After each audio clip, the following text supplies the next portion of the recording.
ADM সাহেবকে অনেক কিছু সমস্যা নিয়ে সবাই কথা বলছে, কিন্তু মূলত আজকের যে মিটিং সেটা হচ্ছে 16 ফিনান্স কিভাবে টাকা বরাদ্দ হবে, কোনটা কে কোন এলাকায় কিভাবে কাজ করবে তার একটা স্কিম ফরম্যাটে জমা পাচ্ছে।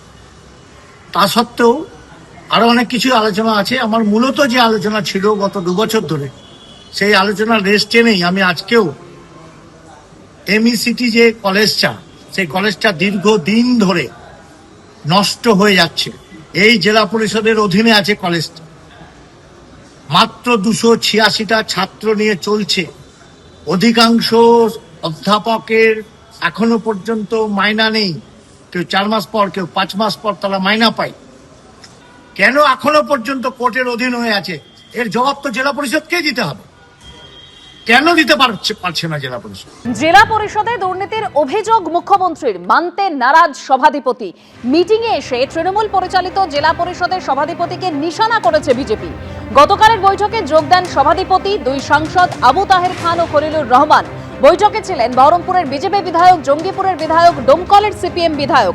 ডায়াগনস্টিক সেন্টার বন্ধ থাকা নিয়ে সরব হন বহরমপুরের বিজেপি বিধায়ক। এমসিইটি কলেজ ও রবীন্দ্রনাথ ঠাকুর ডায়াগনস্টিক সেন্টারের হাল ফেরানোর দাবি বিজেপি বিধায়কের। তৃণমূল সরকার থাকার সময় সাধারণ সভায় ডাক পেত না বিরোধীরা। জেলা পরিষদের কাজ নিয়েও একাধিক অভিযোগ করেছেন বিজেপি বিধায়ক, যদিও দুর্নীতির অভিযোগ অস্বীকার করেছেন জেলা পরিষদের সভাধিপতি।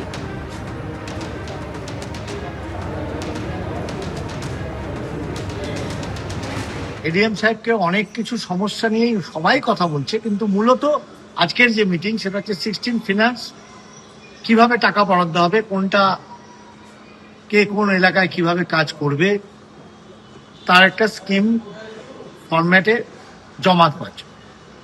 তা সত্ত্বেও আরো অনেক কিছু আলোচনা আছে। আমার মূলত যে আলোচনা ছিল গত 2 বছর ধরে, সেই আলোচনার রেস্ট টেনেই আমি আজকেও এমইসিটি যে কলেজটা, সেই কলেজটা দীর্ঘদিন ধরে নষ্ট হয়ে যাচ্ছে।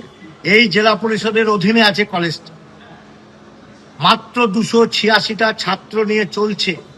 অধিকাংশ অধ্যাপকের এখনো পর্যন্ত মাইনা নেই, কেউ 4 মাস পর, কেউ 5 মাস পর তারা মাইনা পায়। কেন এখনো পর্যন্ত কোর্টের অধীন হয়ে আছে, এর জবাব তো জেলা পরিষদকেই দিতে হবে।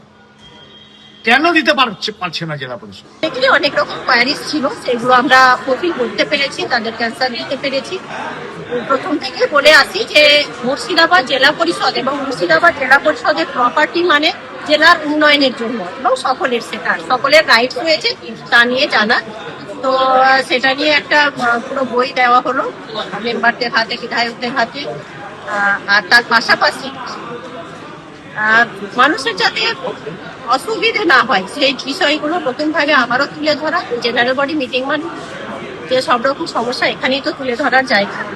তো উনি সঠিক কথাই বলেছেন, এটাতে লুকানোর কিছু নেই। অনেক দেখুন, ক্রেডেন্সিয়াল জাল কি জাল নয় সেটা তো দেখার জন্য আধিকারিকরা রয়েছেন, সেটা আধিকারিকদের জায়গা থেকে আধিকারিকরা দেখছেন। এবিপি আনন্দ, এগিয়ে থাকে, এগিয়ে রাখে।